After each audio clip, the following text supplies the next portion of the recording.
ces violences. Nous avons essayé d'avertir la population de ce danger public qui menace chacun d'entre nous.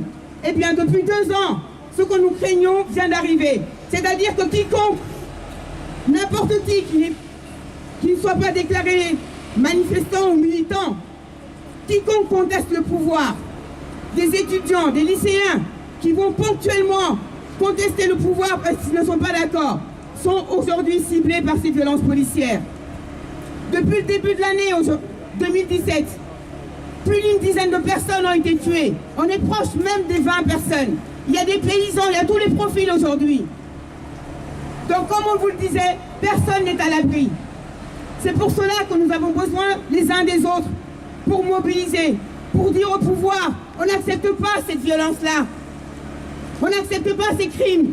Et surtout, on n'accepte pas l'impunité qui est accordée systématiquement aux forces de l'ordre, qui les placent au-dessus des lois. Et ils ont le pouvoir de vie et de mort sur chacun d'entre nous aujourd'hui.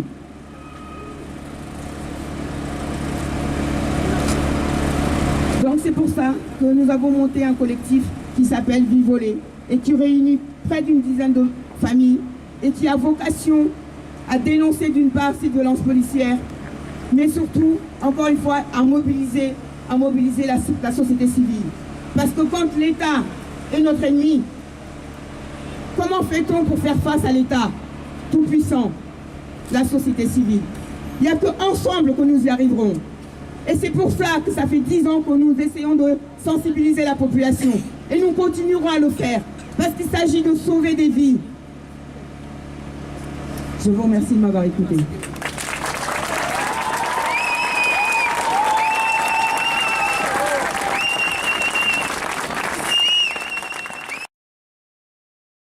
Je me présente, je m'appelle Aurélie.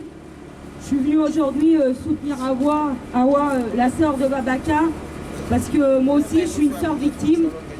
Mon frère a été tué par le GIGN le 30 mars dans le terrain familial.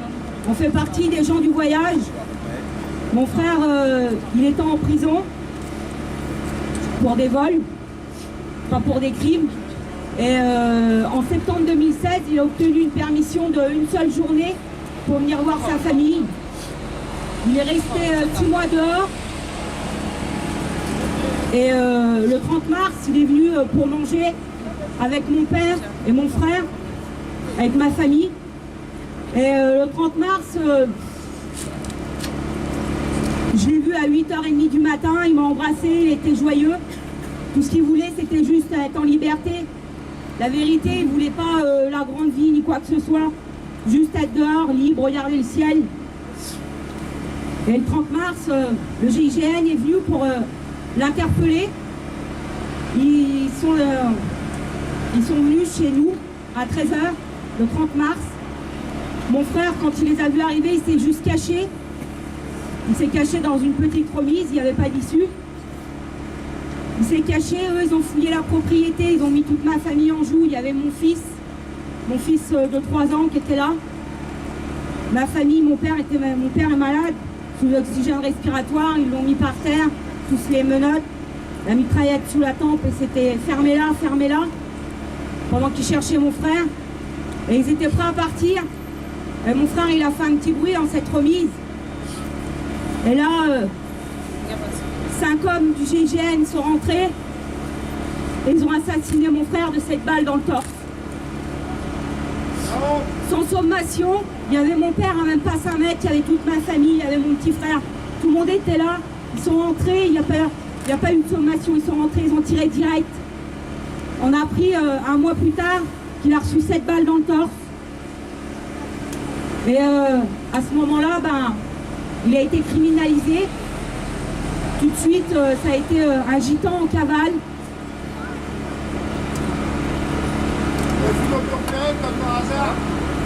C'était un gitan en cavale, donc pour eux, sa vie ne valait rien. Et sous le coup, ils ont tué mon frère. Ils n'ont même pas dit à mes parents, ils ont attendu le soir 7h pour dire que mon frère était mort. Et c'est un choc à ce moment-là. Personne n'est à l'abri. Je ne peux même pas imaginer que ça peut nous arriver quand on entend toujours des histoires de violences policières, de crimes, mais on ne sont pas concernés. Et quand ça nous arrive, on regrette de ne pas avoir été assez impliqué, de ne pas avoir assez bougé pour les morts d'avant. Et un jour, c'est notre tour. Et le jour où ça nous arrive, eh ben, c'est notre vie entière qui bascule. Parce que plus rien n'est pareil. On voit même nos enfants, c'est même plus pareil, puisque mon frère est mort juste pour vivre en liberté. Il est mort parce qu'il n'est pas rentré en prison. Et depuis, on se bat pour la vérité et la justice. Ça fait 8 mois maintenant. On a la mise en examen des 2 gendarmes. Et je ne vais pas prendre la parole plus longtemps. En tous les cas, respect et courage à la famille et à la sœur de Babacar qui se bat. Parce que du courage, il en faut. Et quand on est ensemble, on est plus fort. Et en tant que sœur, on sait à quel point ça nous fait du bien d'être entourés. Ça nous fait du bien de savoir qu'on ne laissera pas ça là et qu'il ne faut pas laisser, il ne faut pas lâcher. Maintenant, je vais laisser la parole à Ramata. Tous nos frères!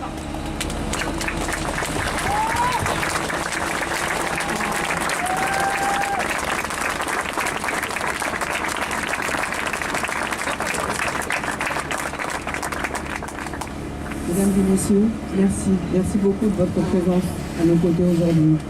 Je m'appelle Ramata, je suis la sœur de Lamine Dieng et aujourd'hui je suis là avec une de mes sœurs pour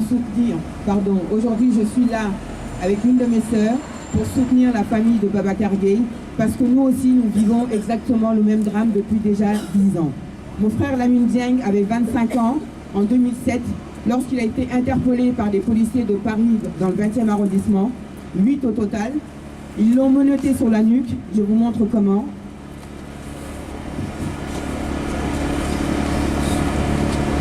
L'interpellation a duré 30 minutes au cours desquelles Lamine était allongé face contre terre avec plusieurs policiers sur le dos.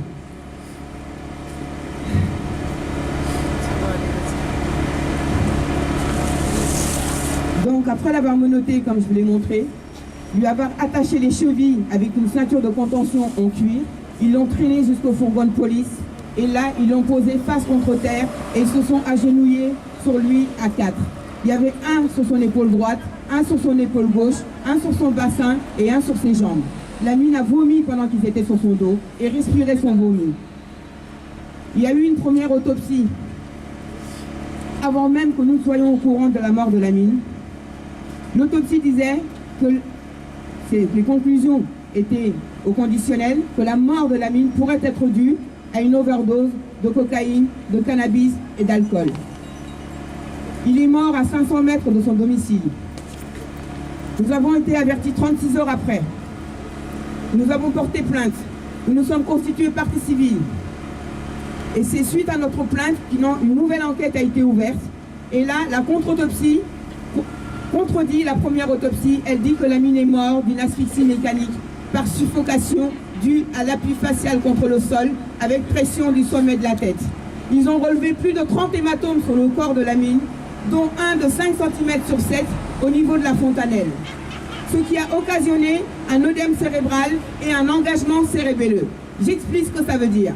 Engagement cérébelleux, ça veut dire que sous la pression du policier agenouillé sur la tête de Lamine, le cerveau a manqué d'oxygène. Le manque d'oxygène l'a fait gonfler. Il a tellement gonflé qu'il ne pouvait plus tenir dans la boîte crânienne et donc il a commencé à sortir par la seule issue possible qui est une zone qui se trouve au niveau de la nuque, ici même.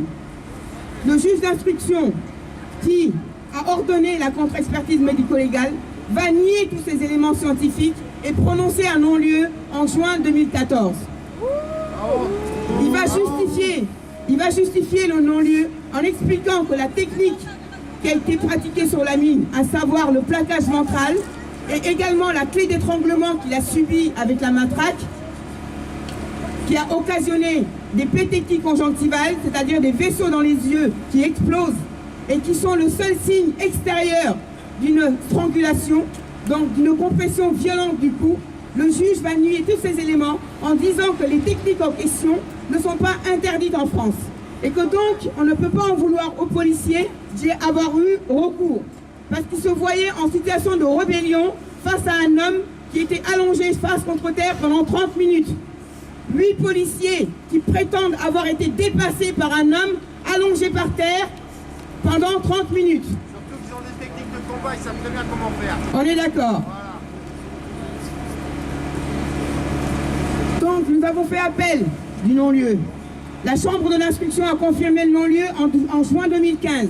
On a encore fait appel. On est passé 2 ans après devant la Cour de cassation. Juin dernier, le 28 juin dernier, la Cour de cassation a confirmé le non-lieu. Ça veut dire que la juridiction française nous a déboutés malgré les preuves scientifiques et malgré les témoignages. Mon frère n'est pas le seul, malheureusement. L'année où il a été assassiné par ces 8 policiers, j'ai personnellement recensé 19 autres victimes. Et quand je vous parle, ces victimes dont on vous parle, aucune n'est armée et aucune ne menace la vie de quiconque. Donc on n'est pas dans le cadre de la légitime défense. Il s'agit purement et simplement de meurtres barbares commis par les forces de l'ordre. La CAT, qui est une association contre la torture, a sorti un rapport l'année dernière qui indique que 15 personnes en moyenne chaque année se font tuer par les forces de l'ordre. Et systématiquement, les magistrats prononcent des non-lieux. Les non-lieux, pourquoi? Par égard pour l'uniforme, uniquement, et non pas par manque de preuves scientifiques. Les preuves scientifiques sont là, mais ça ne va pas dans le bon sens. Ça ne dédouane pas les policiers, ça les charge. Et donc les magistrats systématiquement évacuent ces preuves scientifiques et prononcent des non-lieux. Donc quand on est dans une situation comme celle-ci, comment fait-on pour se protéger de la police? Comment fait-on pour protéger nos proches des violences policières? Et ceux qui sont la cible de ces violences policières, systématiquement, ce sont toujours les mêmes. À cause du profilage, du contrôle aux faciès, ce sont à 90% des Noirs et des Arabes. Quand ce n'est pas des Noirs et des Arabes, c'est des Roms. Ou alors des militants. Les Blancs comme nous, on a été victimes tous les deux aussi. Ta gueule. Les Blancs aussi. Ta gueule. C'est pour ça que je parle des militants, monsieur. Les militants sont ciblés comme les Noirs et les Arabes. Ce que nous redoutions depuis des années et qu'on essaie d'éviter justement, c'est que cette violence-là, qui est dans nos quartiers comme étant...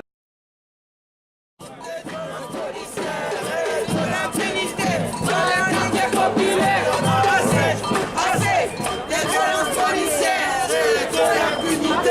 les quartiers populaires, c'est pas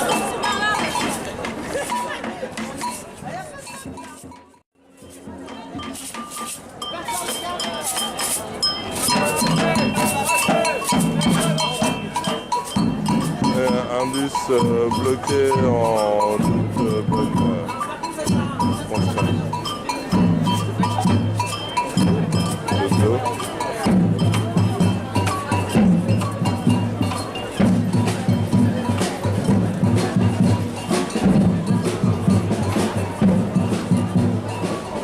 Stop au crime policier.